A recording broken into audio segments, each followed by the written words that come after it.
एक दफा का जिक्र है कि एक बादशाह जंगल में शिकार करने के लिए निकला।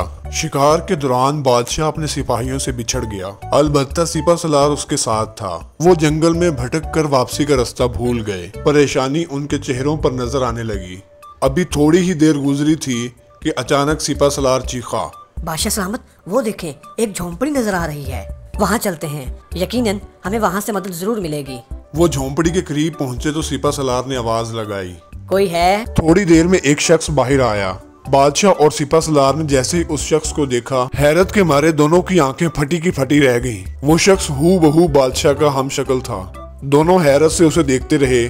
फिर सिपा सलार ने कहा, बात यह है कि हम शिकार करते करते रास्ता भटक गए हैं। क्या तुम हमें रास्ता तलाश करने में हमारी मदद करोगे? क्यों नहीं, मगर आप लोग काफी थके हुए लग रहे हैं। कुछ देर मेरे गरीब खाने में आराम कीजिए। ठीक है। वो ये कहकर झोंपड़ी के अंदर दाखिल हो गए। क्योंकि वो काफी थक चुके थे, इसलिए बादशाह सलामत की जल्द ही आंख लग गई। जबकि सिपा सलार की आंखों से नींद कोसों दूर थी। वो किसी गहरी सोच में गुम था। तुम्हें मालूम है अंदर सोने वाला शख्स कौन है? जी, कोई अमीर शख्स दिखाई देते हैं। वो इस मुल्क के बादशाह सलामत हैं। क्या वाकई? हाँ, और शायद तुम्हें नहीं मालूम कि तुम्हारी शक्ल हूबहू बादशाह सलामत से मिलती है। अगर उनके कपड़े तुम्हें पहनाए जाएं तो तुम बादशाह सलामत लगोगे। क्या वाकई? वो हैरत से बोला। सिपा सलार ने कुछ सोचने के बाद कहा, यकीनन तुम अपनी गुर्बत से तंग होगे। अगर तुम मेरी एक बात मानो तो तुम हमेशा के लिए गुर्बत से निकल सकते हो। अच्छा, वो कैसे? वो ऐसे, तुम मेरे साथ मिल जाओ। हम किसी चीज में बेहोशी की दवा मिलाकर बादशाह को पिला देंगे। उनके कपड़े तुमको और तुम्हारे कपड़े उन्हें पहना देंगे। इस तरह तुम बादशाह के रूप में मेरे साथ महल चलोगे और वहाँ जाकर दरबार के दौरान वजीर खास का मनसब मुझे दिलाओगे। बस तुम बादशाह की कुर्सी पर बैठकर अयाशी करना और सारे हुक्म मेरे चलेंगे। इस तरह हम मजे की जिंदगी गुजारेंगे। बोलो, मंजूर है? वो कुछ देर तक सोचता रहा और फिर बोला, ठीक है, मुझे मंजूर है। ये सुनकर सिपा सलार के चेहरे पर खुशी फैल गई। सुबह का सूरज तुलू हुआ और चारों तरफ परिंदों की आवाजें चहचहाने लगी। बादशाह सलामत बेदार हुए तो उस शख्स ने उनके लिए नाश्ते का इंतजाम किया। सिपा सलार ने आंखों ही आंखों में इशारा किया, जिस पर उसने हाँ में सर हिलाया। फिर उसने सिपा सलार और बादशाह सलामत को कहवा पेश किया। देखो, मैं इन कपड़ों में बिल्कुल बादशाह लग रहा हूँ ना? अरे वाह, तुम तो असली बादशाह ही लग रहे हो। तुमने बहुत अक्लमंदी का फैसला किया है। बादशाह को हम यहीं भटकने के लिए छोड़ देंगे। अब हम महल में राज करेंगे। चलने की तैयारी करो, रास्ता तो तुम्हें मालूम ही है ना?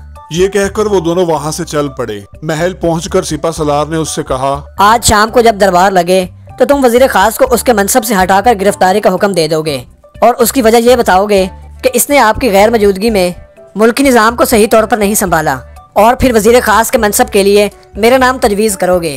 ठीक है, अब जैसा कहेंगे मैं वैसा ही करूँगा, लेकिन मेरा ख्याल है कि ये काम हम कल करेंगे ताकि कोई शक न कर सके। ठीक है, कल शाम को ये काम हो जाए। ये कहकर सिपा सलार वहाँ से चला गया। शाम को जब दरबार लगा तो आज दरबार में मामूल से ज्यादा अफराद मौजूद थे। दरबार में तमाम लोग बादशाह का इंतजार कर रहे थे। बादशाह सलामत दरबार में तशरीफ लाए और शाही कुर्सी पर बैठते ही कहा, आज हम एक अहम फैसला सुनाने जा रहे हैं। वो ये कि हम एक गद्दार को उसके अंजाम तक पहुंचाएंगे। कौन है वो आलिम बना? एक वजीर ने पूछा। बादशाह ने एक नजर दरबार पर डाली। गद्दार सिपा सालार जाबिर है। सिपा सलार बादशाह के करीब जाकर बोला, ये क्या बकवास कर रहे हो तुम? वजीर खास को हटाने को कहा था तुमको, और तुम ये क्या खेल खेल रहे हो? अभी मैं तुम्हारी सबको हकीकत बता दूंगा कि तुम बादशाह नहीं बल्कि उसके हम शक्ल हो। बादशाह मुस्कुराया और बोला, तुम्हें अभी मालूम हो जाएगा कि हकीकत क्या है। तुम हैरान हो रहे होगे कि ये सब क्या है। मैं तुम्हें बताता हूँ, असल बादशाह में ही हूँ और वो मेरा हम शक्ल गरीब इंसान है जिसे तुम मेरी जगह बादशाह बनाने आए थे। जब तुमने इस शख्स के साथ मिलकर हमारे खिलाफ साजिश की तो बज़ाहिर वो शख्स मान गया था, मगर उसके ईमान ने इसे ऐसा नहीं करने दिया। इसने मुझे बेहोश करने के बजाय तुम्हें कहवे में कुछ मिलाकर बेहोश कर दिया और मुझसे इसने सारी हकीकत बयान कर दी। फिर जब तुम्हें होश आया तो वो खुद झूठ मूठ का बेहोश हो गया ताकि तुम उसे बादशाह समझो। उसने मुझे वापसी का रास्ता भी समझा दिया था ताकि मैं महल आसानी से पहुंच सकूं। ये कहकर उसने इशारा किया तो सिपाही एक शख्स को लेकर अंदर दाखिल हुए। सिपा सलार की नजर जैसे ही उस शख्स पर पड़ी तो उसकी नजर फटी की फटी रह गई, क्योंकि वो बादशाह का हम शक्ल था।